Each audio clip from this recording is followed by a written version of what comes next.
Dan aku pas balik lagi bersama saya Puni. Dan di kesempatan kali ini aku mau share lagi untuk sebuah teknis gitu ya. Ada yang namanya itu family chord. Apa sih family chord gitu? Jadi apa gunanya juga dan gimana cara menerapkan family chord di sini? Dan di sini aku bakal kasih tahu apa kegunaannya dan teknis-teknisnya seperti apa. Oke?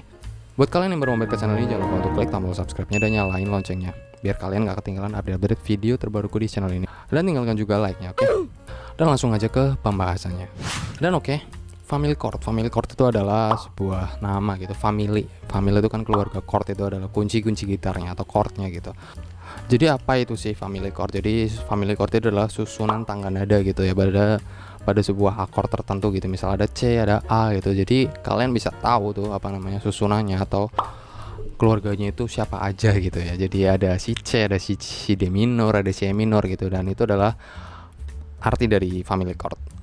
Jadi untuk kegunaannya si family chord ini adalah kalian untuk kalian memudahkan kalian gitu ya untuk tahu alur-alur chord gitu ya, urut-urutannya atau susunannya kemana gitu. Jadi adalah kegunaan dari family chord yang paling primer gitu ya. Dan ada lagi kegunaan yang lainnya itu untuk ngulik lagu gitu ya. Jadi buat kalian yang masih bingung-bingung karena biasanya kebiasaan mainnya cuma di C, di G gitu. Jadi kalian bingung main di A mayor, E mayor, D mayor gitu. Ini sangat membantu kalian untuk apa yang namanya mengeksplor lagi gitu kok akord-akordnya gitu ya. Jadi nggak cuma main di C atau G aja gitu, oke? Dan kegunaan yang terakhir itu adalah transpose nada gitu ya, kayak yang tadi yang kedua itu. Jadi kalian bisa main di C gitu, kalian pengen pindahin ke D gitu, jadi kalian tahu alurnya gitu ya, urut-urutannya atau susunannya itu kemana gitu. Misalkan C, A minor gitu, terus kalian pengen mainnya di D mayor gitu, berarti ada D mayor sama B minor gitu ya. Jadi ada susunannya atau urut-urutannya. Jadi itu adalah kegunaan si family chord, oke? Dan di sini aku mau kasih tahu untuk family chord yang dari C gitu ya. Nanti aku bakal kasih tahu untuk larinya ke chord-chord lain ya. Jadi untuk yang paling gampang dulu aja ya, kita umpamakan dulu family chord dari C, oke? Kita sebut aja di sini, kita mainin aja chordnya C gitu. Dan di sini ya, aku bakal kasih gambarnya. Jadi ada Romawi, angka Romawi gitu ya, 1 sampai 7 gitu ya. 1 2 3 4 5 6 7 itu maksudnya apa? Itu adalah interval atau jarak gitu ya. Jarak antara chord utama ke chord lain gitu ya. Jadi anggaplah si C ini adalah si ibunya gitu ya. Jadi anak-anaknya itu di urutan-urutan itu, oke? Dan di Romawi pertama ada C gitu. Kita sebut aja ini adalah mother chord, atau kita sebut aja yang paling gampang rootnya gitu, akarnya gitu ya. Si ibunya kan misal C gitu. Dan di Romawi kedua itu pasti ada D minor, ada D gitu ya. Terus di titik ketiga di Romawi ketiga itu ada E minor, terus ada F, ada G, ada A minor, terus B diminis gitu ya. Terus ke C lagi, oke? Itu sebenarnya sama kayak bentuk dari do re mi fa sol la si do gitu ya. Di sini jadi kegunaannya si Romawi itu seperti ini. C, oke? Terus ke D, terus ke E, ke F, ke G, terus ke A, B, C lagi gitu ya. Jadi do re mi fa sol la si do gitu ya. Jadi itu adalah urut-urutannya atau susunan polanya. Jadi kalau misalkan kalian rootnya main di C, pasti ada A minor, ada F, ada E minor, ada D minor, ada G ya gitu. Jadi cuman larinya di situ-situ aja. Kalau misalkan pun ada chord-chord lain seperti D dari C gitu, terus ada D-nya, itu pun sifatnya itu kayak apa ya, modulatif gitu ya, modulasi gitu ya. Jadi chordnya terlepas dari family chord gitu ya. Nah, untuk mengetahui intervalnya gitu atau jaraknya dari C ke D gitu ya kan, dari C ke D gitu, kita anggaplah di sini kan ada jarak 1 gitu, satu fret gitu, kita sebut 1 gitu ya jaraknya gitu ya. Dari C ke D itu jaraknya 1. Terus dari D ke E jaraknya juga 1 ini. Terus E ke F, nah gitu kan, cuman dari sini ke sini nggak ada jaraknya gitu ya. Maksudnya jaraknya setengah, kita namain aja setengah. Jadi namanya itu setengah pindahnya, jaraknya segini. Dari F ke G itu intervalnya 1.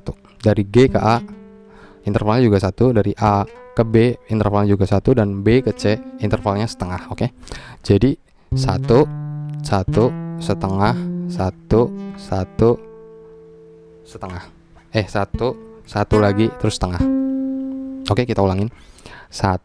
Dari root 1, terus 1, terus tengah, terus 1, terus 1 lagi, 1 lagi, dan setengah. Balik ke root lagi, oke? Nah, untuk kalian yang masih bingung di nada terakhir gitu ya, ada di B gitu, B diminis gitu. Sebenarnya kan chordnya seperti ini. Cuman kalau untuk lagu-lagu pop yang berchord dasar gitu, jadi kita cuman mainnya di gini aja, dari G jadi G per B gitu ya. Untuk kalian yang bingung, masih agak-agak bingung untuk chord G per B, D per F crash gitu, di sini ada aku pembahasannya komplit pokoknya dari A sampai G, chord slash yang gitu ya. Jadi penggunanya seperti ini. Dari G biasa, ya ininya cuma dilepas, di mute, terus mainnya dari sini. Gitu ya. Anggaplah seperti ini. Kita mainkan dari root C-nya. 1, 1, setengah, 1, 1 lagi, setengah, 1, setengah. Oke. Nah bang, misalkan kalau kita pengen dari C itu kita main dari dari A gitu, oke? Oke, jadi simple, sebenarnya caranya simple. Jadi dari A, ini adalah kita anggaplah rootnya gitu ya. Oke. Terus kalian pindahin satu interval gitu. Dari A berarti B. Gitu ya. Ini kan. Gitu ya. Berarti otomatis B-nya adalah B minor. Terus pindah lagi ada C crash. Terus tengah ada D. Terus lagi ada satu E. Ada satu lagi berarti F crash. Terus satu lagi berarti ada G crash per E per G crash. Terus ke root lagi A. Oke. Jadi urutannya tuh sebenarnya sama semuanya, jadi intervalnya sama gitu. Kalau tergantung dari do-nya apa sih gitu, rootnya apa gitu. Kalau misalkan rootnya C, berarti urutannya seperti itu, ada 1, 1, setengah gitu ya. Urut-urutin aja. Jadi kalian harus tahu per fretboard ini apa ya namanya? Per fretboard ini chordnya apa aja sih gitu, kalian harus tahu. Dan buat kalian yang belum tahu, di sini aku membahas semuanya dari chord ujung sini sampai sini gitu ya. Itu chordnya apa aja, kalian bisa cek aja di videoku di situ. Itu komplit membahas semua chord di fretboard, oke? Nah, di situ kalian gunanya si family chord adalah kalian jadi nggak bingung urut-urutannya kemana-mana gitu ya. Misal dari G, habis itu ke A minor, habis itu ke A minor, ke D gitu ya. Kalau misal dari C gitu kan ya, yang simpelnya C, A minor, F, G. Berarti kan 1, 2, 3, 5 ya, C, A minor, F, G gitu ya. Nah, misalkan kalian pengen mainin di G gitu, berarti ada G, terus E minor, terus ada C, ada D gitu ya. Itu sesuai dengan urut-urutannya intervalnya gitu. Jadi kalian bisa ngulik di situ, kalian pelajarin aja sampai bisa, oke? Nah, untuk family chord seperti itu cukup rumit dan cukup cukup belibet sih, tapi itu bakal berguna buat kalian di kemudian hari untuk belajar gitar gitu, karena itu modal utama buat kalian ngulik sebuah lagu atau sebuah chord gitu ya, biar kalian nggak bingung-bingung pas nyari chordnya. Atau enggak, kalau kalian pas lagi ngiringin orang nadanya ketinggian untuk rendahan, kalian bisa gunain teknik family chord ini atau teori family chord ini untuk menggunakan perpindahan chord, yaitu transpose tadi, oke? Dan buat kalian yang masih bingung untuk belajar gitar karena kalian butuh tips and triknya, atau kalian belajarnya sendirian dan mungkin butuh mentor gitu, di sini aku punya banyak playlist buat kalian. Ada playlist untuk series gitaris pemula yang masih pemula, dan ada tutorial chord lagu gampang terpopuler, dan ada tutorial random gitar lainnya pokoknya, membahas semua tentang tips and trick dan semua tentang gitar pokoknya. Kalian bisa cek aja linknya di deskripsi, atau kalian bisa buka aja di channelku ini, oke? Dan kayaknya untuk membahas family chord ini cukup sampai di sini aja. Tinggalkan like dan subscribe-nya. Tinggalkan komentar juga jika kalian ingin menanyakan sesuatu, pasti aku balas, oke? Good job. Dan terima kasih sudah menonton video ini. Sampai jumpa di videoku selanjutnya, dan bye bye.